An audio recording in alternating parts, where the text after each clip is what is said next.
Whoa! What just happened? What was that ending? That ending was just insane. I mean, this episode was a pretty chill episode. It was a great episode, but it was pretty much just like a your average episode. Then all of a sudden, at the end, just that bombshell is dropped, and it's like, what is going on here? So, anyways, guys, we are talking about today episode 5 of High School Musical, the series, season 2. And as always, if you haven't seen the episode yet, then it's probably not a good idea to watch this video until you have, because, spoilers, we're breaking it down in depth. But without further ado, let's go ahead and jump into this amazing episode of High School Musical, the series, season 2, episode 5. So, the main plotline in this episode is that everyone is planning this surprise birthday party for Carlos, or this quinceañero. So, that's really cool, and that was really just so cool to see everybody show off their love for Carlos, because he's such a great character, and you can tell how much he cares about all of them, putting in all this work with all the choreography for the musical. So, it's nice that they're paying him back with all the love and just spreading it around here. But at this party, we get some pretty interesting events going on here. Like, first of all, the fact that Seb actually drives Carlos to his farm on a tractor. That was just hilarious. And also seeing Carlos panicking throughout the episode. Like, does anybody know it's my birthday and all that stuff? But little did he know, everybody was planning him this surprise party, which was just awesome. Also just seeing his reaction when he found out about it.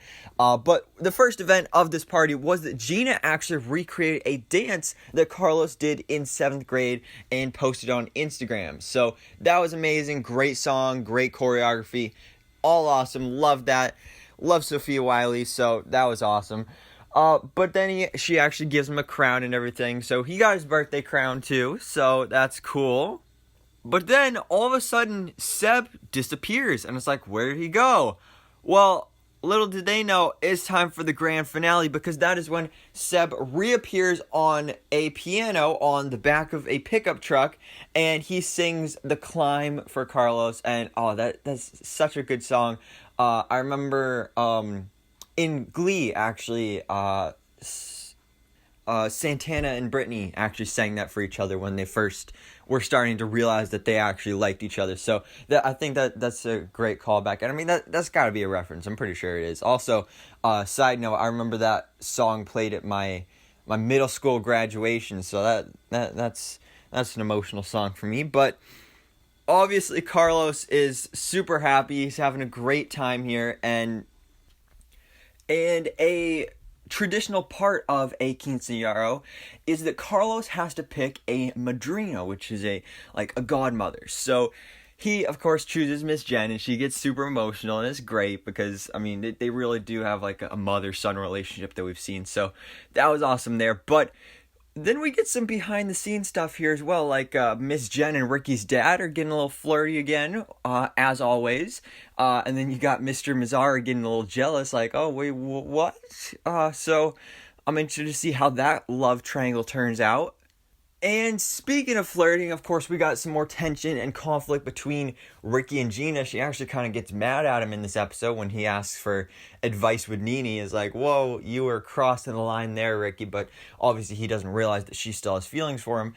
But then we get a little hint and tease that maybe she and EJ could be a thing, because he compliments her and she just loves getting compliments. And so I feel like, honestly, those two would be perfect together, because I mean, Ricky's with Nini, so you can't really mess up that right now, and that was literally one of the main plot lines of the first season, so there's no way they're breaking up. I mean, they might, but not anytime soon. So I think Gina and EJ really would be perfect together. I think they're very similar characters, so personally, that's what I'd like to see with the couples and relationships there.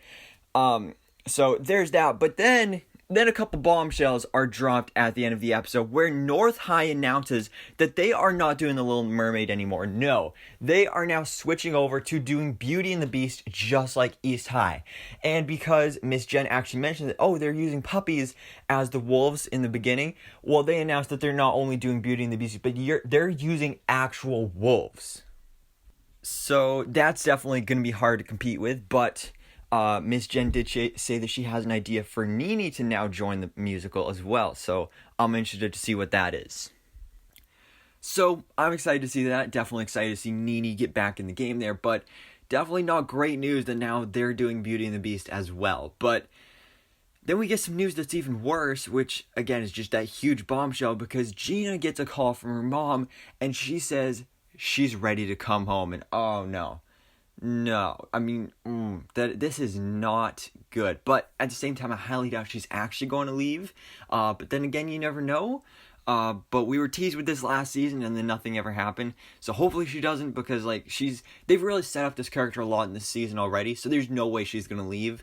But you can tell that she definitely wants to. And that's a big no-no right there. But anyways, guys, again, that is where the episode ended. Definitely a huge bombshell to end off the episode on. But let me know down in the comments below, what were your thoughts on this episode, and definitely all your predictions for the future of this season. But anyways, guys, thanks so much for watching. Please drop a like if you enjoyed this video, and hit the subscribe button so I can keep up to date on everything that goes on in the movie life.